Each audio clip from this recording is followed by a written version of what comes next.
What if your family home was haunted, not by a friendly ghost, not by a lost soul, but by something evil, ancient, violent, and unstoppable? This is the true story of the Black Monk of Pontefract, the most violent haunting ever recorded in Europe. And to this day, no one knows what truly happened inside 30 East Drive. It was the summer of 1966 in the quiet mining town of Pontefract, Yorkshire, England.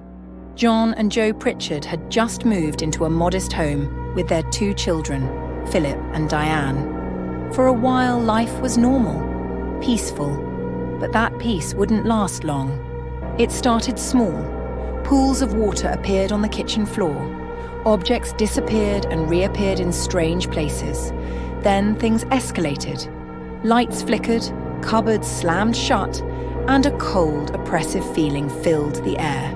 One night, the entire family watched as a teapot levitated off the table and smashed against the wall. The Pritchards had just met their new housemate, and it wasn't human. At first, they tried to laugh it off. They even gave the spirit a name, Fred. But Fred wasn't the mischievous ghost they hoped for. Soon, invisible hands were pulling at hair, slapping faces, and even dragging people up the stairs. Witnesses, neighbors, priests, even police saw it happen. Diane, the teenage daughter, became the main target. She was thrown from her bed, choked by unseen forces, and once levitated completely off the floor. Then came the night they saw it. A shadowy figure cloaked in black, face hidden beneath a hood. It glided silently through the house. The family believed it was the ghost of a 13th century monk, executed near the property for the crime of murdering a young girl. That's when Fred became known as the Black Monk of Pontefract. The haunting grew more violent.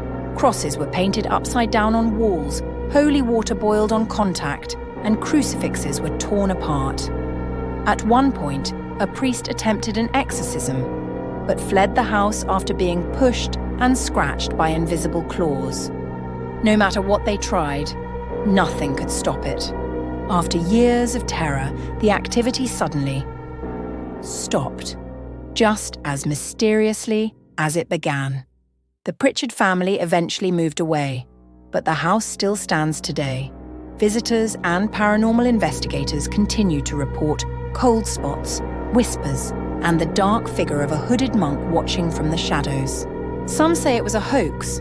Others claim it was poltergeist energy linked to teenage emotion. But many believe something darker was unleashed, a vengeful spirit from the depths of history. Even now, no one who's entered 30 East Drive walks out the same. Would you dare spend a night inside the Black Monk's house? Tell us in the comments, if you're brave enough. And remember, some hauntings never truly end.